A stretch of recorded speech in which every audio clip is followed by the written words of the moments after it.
Alors je dois vous le dire, si on m'avait dit qu'un jour je vous présenterais un modèle d'IA dont le nom est Banana, j'y aurais pas cru. Il est capable de me transformer en statue de la Renaissance, en cartoon, de me balancer dans les années 80 ou au 19e siècle, et toujours en conservant tout le contexte de l'image. Mais au-delà de ces exemples amusants qu'on vient de voir, il est capable d'aller sur des scénarios extrêmement professionnels. Et c'est ce qu'on va voir ensemble dans cette vidéo au travers de 7 différents exemples très pertinents que vous allez bien évidemment tous être en mesure de reproduire. Alors pour commencer à utiliser Gemini Nano Banana, vous devez venir ici dans le Google AI Studio. C'est uniquement à partir de là que vous pouvez utiliser le modèle, on le voit juste ici à droite, Nano Banana, il est disponible en France, et vous pouvez le sélectionner. Pourquoi est-ce qu'il faut venir ici? Parce qu'en fait, si on vient ici dans Gemini, vous regardez en bas, et bien voilà, image, on est encore sur Imagen, donc on n'est pas sur le modèle Gemini Nano Banana.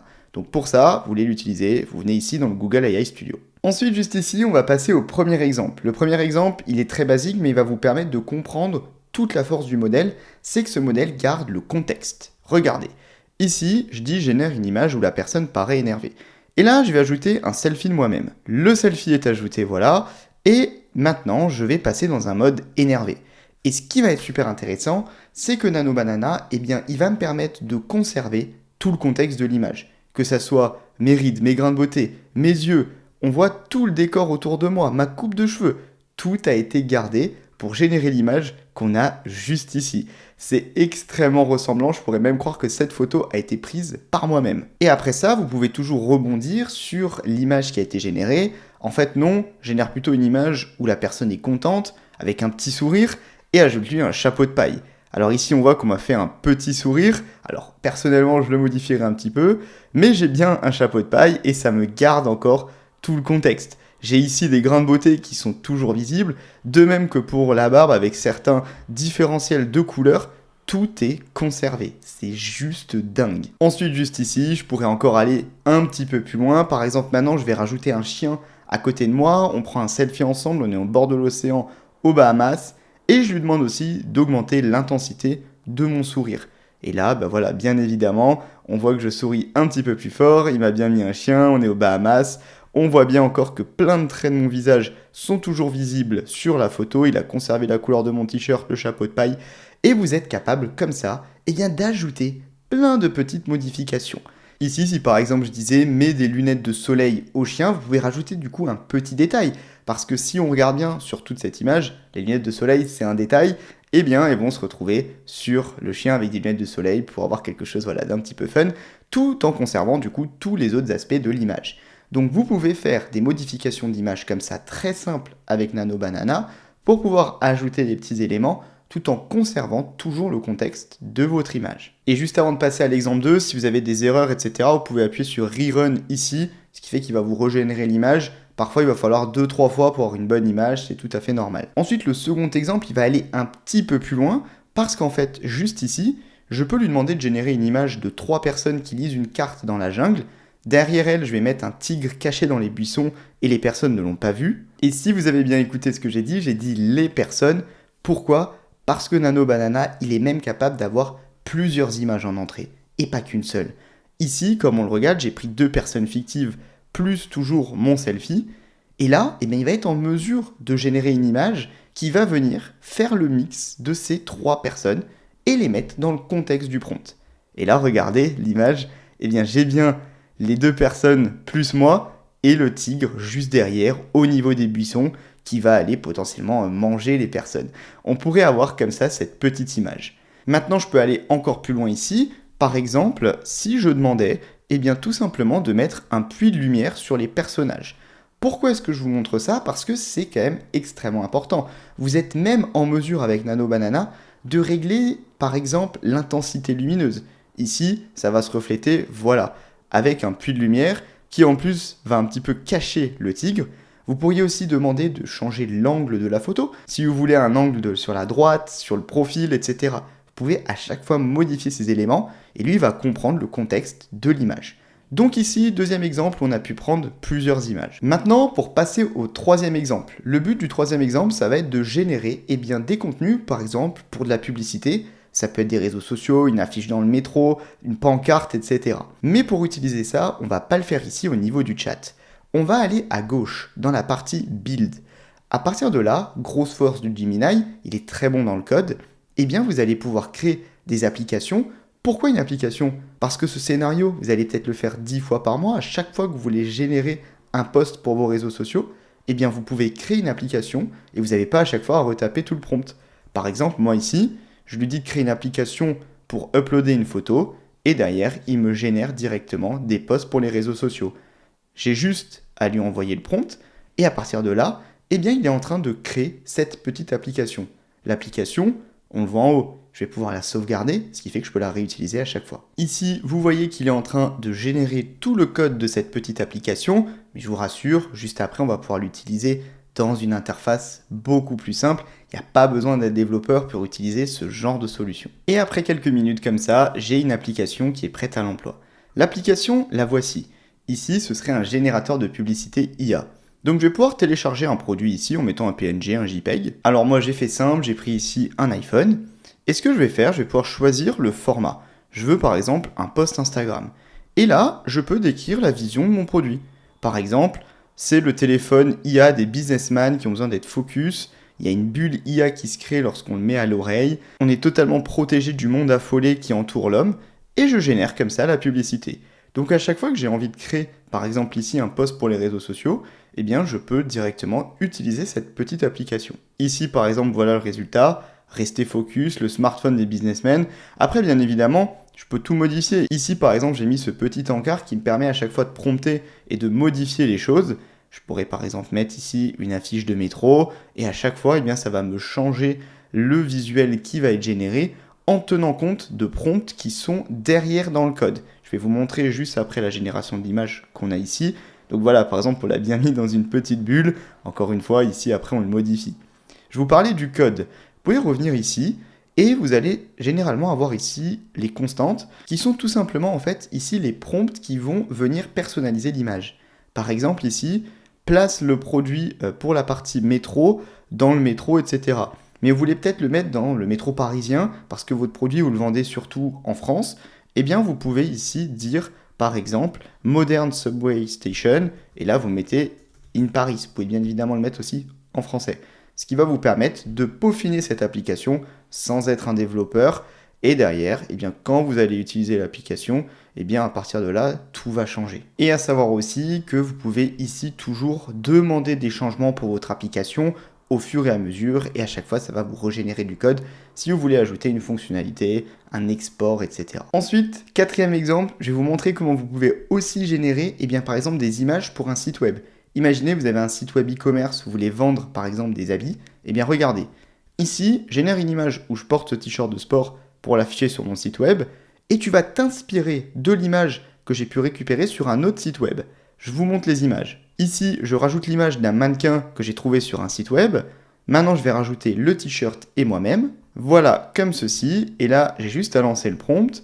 Ça va me générer une image, ou bien je porte tout simplement ce t-shirt. Alors ici, peut-être que dans le prompt, il y a un risque où il pense que c'est cette personne qui est moi. On va voir directement ce qu'il va me générer. Et là, voilà, c'est ce que je vous disais. Ici, on voit qu'il s'est un petit peu trompé. C'est pas grave, on va pouvoir rebondir. Pour ça, je vais lui dire, il faut que ce soit cette personne qui porte le t-shirt. Et je vais remettre ma tête, voilà, comme ça.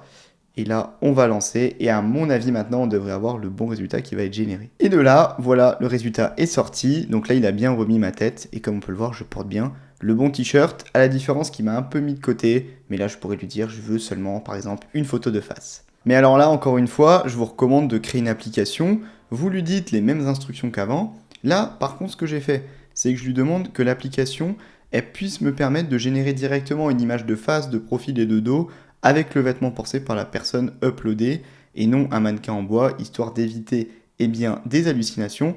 Vous lancez comme ça. De là, il m'a de nouveau généré tout le code de l'application. L'application, la voici. Donc là, je vais pouvoir mettre un vêtement. On va remettre le t-shirt rouge. Le t-shirt est ajouté. Je vais prendre le mannequin. Voilà, j'ajoute. Générer les photos. Vue de face, vue de profil, vue de dos. Et on va voir ce qui va nous ressortir. Et là, voilà, regardez. On voit bien une photo de face, une photo de profil, une photo de dos. Maintenant, il faudrait juste rajouter un petit bouton pour uploader tout ça, mais regardez, c'est vraiment pas mal, et là j'aurais juste à mettre ça sur mon site web, le gain de temps il est juste dingue. Ensuite, prochain exemple, vous pouvez utiliser Nano Banana pour générer des infographies, des ressources de formation très facilement. Regardez ici, génère une image illustrant les activités dans mon usine. Le but, c'est de respecter les pratiques de sécurité. L'image, ça doit être une infographie colorée, dynamique, avec couleurs vives, et doit représenter les 4 choses qui sont juste en dessous. Et là, regardez, j'ai directement une petite infographie. Alors, vous remarquerez que de temps en temps, il peut y avoir des petites erreurs, notamment au niveau du texte. C'est encore un truc sur lequel Nano Banana peut évoluer, c'est la partie génération de texte. Moi, ce que je vous recommande, là vous voyez qu'il y a quand même pas mal de petites erreurs, c'est de laisser des encarts colorés, par exemple ici, où vous ensuite, dans Canva, PowerPoint ou autre, vous allez ajouter manuellement le texte. C'est vraiment quelque chose qui vous fera gagner du temps. Par contre, je trouve que quand même l'infographie, elle est plutôt pas mal. Si on regarde ici, j'ai les chaussures de sécurité, le casque, la température avec ici les 30 degrés, la fréquence du talkie-walkie qui est ici mis directement dans l'image. Franchement, je trouve ça quand même plutôt pas mal. Et alors pour ça, j'ai aussi un deuxième exemple. J'ai demandé dans Gemini ici d'avoir tous les éléments sur l'IA en France. Il m'a généré une réponse. Cette réponse, je l'ai bien évidemment copiée. Je colle tout ici en disant bien que je vais générer une image. Et ce que j'ai fait en plus, c'est que je suis allé sur le site de l'Éducation nationale.